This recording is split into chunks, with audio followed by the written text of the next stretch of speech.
ರಾಜ್ಯದಲ್ಲಿ ಮೋದಿ ಪರವಾದಂಥ ಒಂದು ವಾತಾವರಣ ಸೃಷ್ಟಿಯಾಗಬೇಕು. ಇದು ನನ್ನ ಉದ್ದೇಶ. ಈ ದೇಶಕ್ಕೆ ಮತ್ತೊಮ್ಮೆ ಮೋದಿಯವರು ಪ್ರಧಾನಮಂತ್ರಿ ಆಗಲೇಬೇಕು.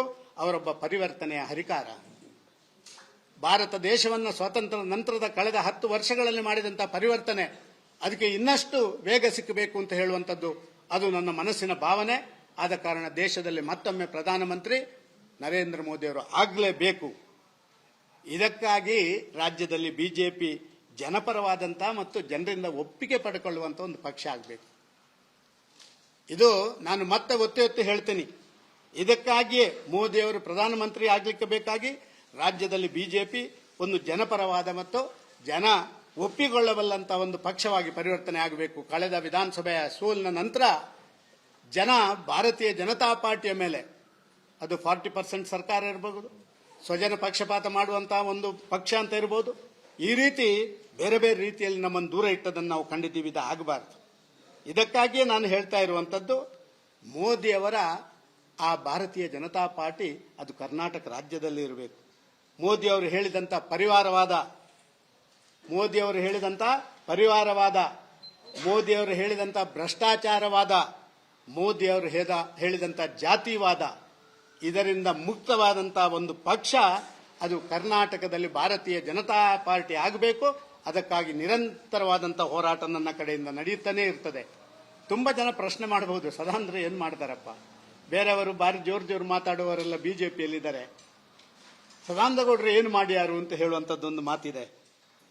ನೀವು ಹೇಳಬಹುದು, ಈ ಶುದ್ಧೀಕರಣದ ಅಭಿಯಾನ ಇದಕ್ಕೆ ವೇಗ ಕೊಡಲಿಕ್ಕೆ ಸದಾನಂದ ಗೌಡರಿಂದ ಮಾತ್ರವೇ ಸಾಧ್ಯ ಹೊರತು, ಯಾಕೆ ವಿಚಾರ ಆಧಾರಿತವಾದಂಥ ಯಾವುದೇ ಒಂದು ಅಪೇಕ್ಷೆ ಇಲ್ಲದೆ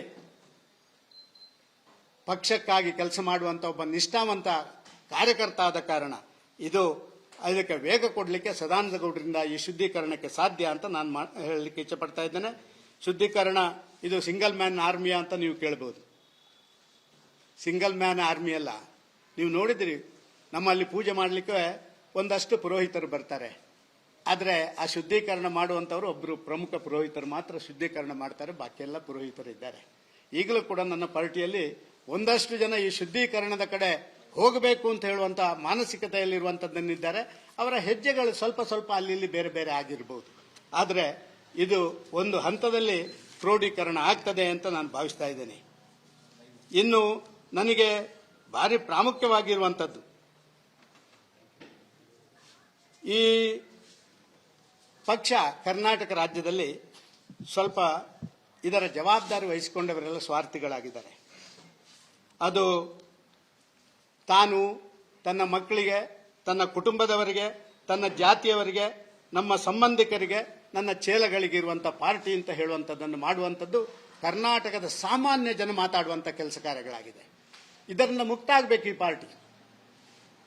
ಹೇಗೆ ನರೇಂದ್ರ ಮೋದಿಯವರು ಮೇರಾ ದೇಶ್ ಮೇರಾ ಪರಿವಾರ ಅಂತ ಹೇಳ್ತಾರಲ್ಲ, ಈ ಮೇರಾ ದೇಶ್ ಮೇರಾ ಪರಿವಾರ ಆಗಬೇಕು ಕರ್ನಾಟಕದಲ್ಲಿ ಕೂಡ ಬಿಜೆಪಿ. ಇದು ನೋವಿದೆ ನನಗೆ, ಹೇಳಲಿಕ್ಕೆ ಯಾರಿಗೂ ಧೈರ್ಯ ಇಲ್ಲ. ಹೇಳಿದ್ರೆ ಯಾರ್ಯಾರೋ ಏನೇನೋ ಅದಕ್ಕೆ ಅಪಾರ್ಥ ಕಲ್ಪನೆ ಮಾಡ್ತಾರೆ, ಇದನ್ನು ಭಾವಿಸಬಹುದು. ಆದರೆ ಕರ್ನಾಟಕದಲ್ಲಿ ನಿಶ್ಚಯವಾಗಿ ಹೇಳಲಿಕ್ಕೆ ಇಷ್ಟಪಡ್ತಾ ಇದ್ದೇನೆ, ಮೋದಿಯವರ ಮೇರಾ ದೇಶ್ ಮೇರಾ ಪರಿವಾರ ಇದೆಲ್ಲ, ಇದು ಭಾರತೀಯ ಜನತಾ ಪಾರ್ಟಿ ಕರ್ನಾಟಕ ರಾಜ್ಯದಲ್ಲಿ ಆಗಬೇಕು. ಕರ್ನಾಟಕ ರಾಜ್ಯದಲ್ಲಿ ಮೇರಾ ಪರಿವಾರಕ್ಕೆ ನನ್ನ ಪಕ್ಷ ಆಗಬಾರ್ದು, ನನ್ನ ಪರಿವಾರಕ್ಕೆ ನನ್ನ ಪಕ್ಷ, ನನ್ನ ಮನೆಯವರಿಗೆ ನನ್ನ ಪಕ್ಷ, ನನ್ನ ಜಾತಿಯವರಿಗೆ ನನ್ನ ಪಕ್ಷ ಆಗಬಾರ್ದು. ಸೋಷಿಯಲ್ ಇಕ್ವೇಷನ್ಸ್, ಜಾತಿ ಸಮೀಕರಣ ನಡಿಬೇಕು. ಭಾರತೀಯ ಜನತಾ ಪಾರ್ಟಿಯನ್ನು ಕಟ್ಟಿ ಬೆಳೆಸಿದಂಥ ಆ ಬೇರೆ ಬೇರೆ ಜನರಿಗೆ ಇವತ್ತು ಅವಕಾಶಗಳು ಲಭ್ಯ ಆಗಬೇಕು. ಇವತ್ತು NDAಗೆ JDS ಸೇರ್ಪಡೆಯಾಗಿದೆ. ನಾನು ಸ್ವಾಗತ ಮಾಡ್ತೇನೆ ನಮ್ಮ ರಾಷ್ಟ್ರೀಯ ನಾಯಕರು ಮಾಡಿಕೊಂಡದನ್ನು. ಆದರೆ JDS ಅನ್ನೇ ಒಂದು ಆ ಸೋಷಿಯಲ್ ಇಕ್ವೇಷನ್ ಆಗಿದೆ, ಜಾಸ್ತಿ ಸಮೀಕರಣ ಆಗಿದೆ ಅಂತ ಹೇಳಿ ಭಾರತೀಯ ಜನತಾ ಪಾರ್ಟಿಗೆ ಹಲವು ವರ್ಷದಿಂದ ತಮ್ಮೆಲ್ಲವನ್ನು ತೆಗೆದಂಥವರನ್ನ ಬೇರೆ ಬೇರೆ ಕಡೆಗಳಲ್ಲಿ ಅವಗಣನೆ ಮಾಡ್ತಾ ಇರುವಂಥದ್ದು, ಇದು ಪಕ್ಷಕ್ಕೂ ಮಾರಕ ಮತ್ತು ರಾಜಕಾರಣಕ್ಕೂ ಇದು ಮಾರಕ ಅಂತ ನಾನು ಭಾವಿಸ್ತಾ ಇದ್ದೇನೆ. ಇದು ಆಗಬಾರ್ದು. ಡಿಕ್ಟೇಟೋರಿಯಲ್ ಆಟಿಟ್ಯೂಡ್ ಯಾವತ್ತೂ ಸಾರ್ವಜನಿಕ ವ್ಯವಸ್ಥೆಗೆ ಶೋಭೆ ತರಲ್ಲ. ರಾಜಕಾರಣಕ್ಕೆ ಡಿಕ್ಟೇಟೋರಿಯಲ್ ಆಟಿಟ್ಯೂಡ್ ಶೋಭೆ ತರಲ್ಲ. ಇದು ಇವತ್ತು ಕರ್ನಾಟಕದ ಬಿಜೆಪಿಯಲ್ಲಿರುವಂಥದ್ದು. ನಾನು ಎಲ್ಲ ನನ್ನ ಆರ್ಗ್ಯುಮೆಂಟ್ಗಳನ್ನು ಕರ್ನಾಟಕದ ಬಿಜೆಪಿಗೆ ಸೀಮಿತವಾಗಿ ಮಾಡ್ತಾ ಇದ್ದೀನಿ. ಇವತ್ತು ಮಾಧ್ಯಮದವರಿಗೆ ಹೇಳ್ತೇನೆ, ನಾನೊಬ್ಬ ಕನ್ನಡಿಗನಾಗಿ ಮಾತಾಡ್ತಾ ಇದ್ದೇನೆ. ನಾನು ಇವತ್ತು ಇಂಗ್ಲಿಷ್ ಮೀಡಿಯಾಗಳಿಗೆ ಕೂಡ ಆಂಗ್ಲ ಭಾಷೆಯಲ್ಲಿ ನಾನು ಇವತ್ತು ಯಾವುದೇ ಹೇಳಿಕೆಗಳನ್ನು ಕೊಡುವುದಿಲ್ಲ. ಬೇಕಾದ್ರೆ ಅವರು ಟ್ರಾನ್ಸ್ಲೇಟ್ ಮಾಡಬೇಕು. ನಾನೊಬ್ಬ ಕನ್ನಡಿಗನಾಗಿ, ಕರ್ನಾಟಕದ ಒಬ್ಬನಾಗಿ ನಾನು ಇದನ್ನು ಮಾಡಲಿಕ್ಕೆ ಇಚ್ಛೆ ಪಡ್ತಾ ಇದ್ದೇನೆ. ಅದಕ್ಕಾಗಿ ಈ ಭಾವನೆಯನ್ನು ನಾನು ಪ್ರತಿಬಿಂಬಿಸಿ ಹೇಳುವಂತಹ ಕೆಲಸ ಕಾರ್ಯಗಳನ್ನು ಮಾಡ್ತಾ ಇದ್ದೇನೆ. ಅನುಕ್ಷಣದ ಸುದ್ದಿಗಳಿಗಾಗಿ ವಿಸ್ತಾರ ನ್ಯೂಸ್ ಯೂಟ್ಯೂಬ್ ಚಾನೆಲ್ ಸಬ್ಸ್ಕ್ರೈಬ್ ಮಾಡಿ. ಹೊಸ ಸುದ್ದಿಗಳ ನೋಟಿಫಿಕೇಶನ್ಗಾಗಿ ಬೆಲ್ ಐಕಾನ್ ಕ್ಲಿಕ್ ಮಾಡಿ. ಲೇಟೆಸ್ಟ್ ಅಪ್ಡೇಟ್ಸ್ಗಾಗಿ www.vistaranews.com ವೆಬ್ಸೈಟ್ಗೆ ವಿಸಿಟ್ ಮಾಡಿ.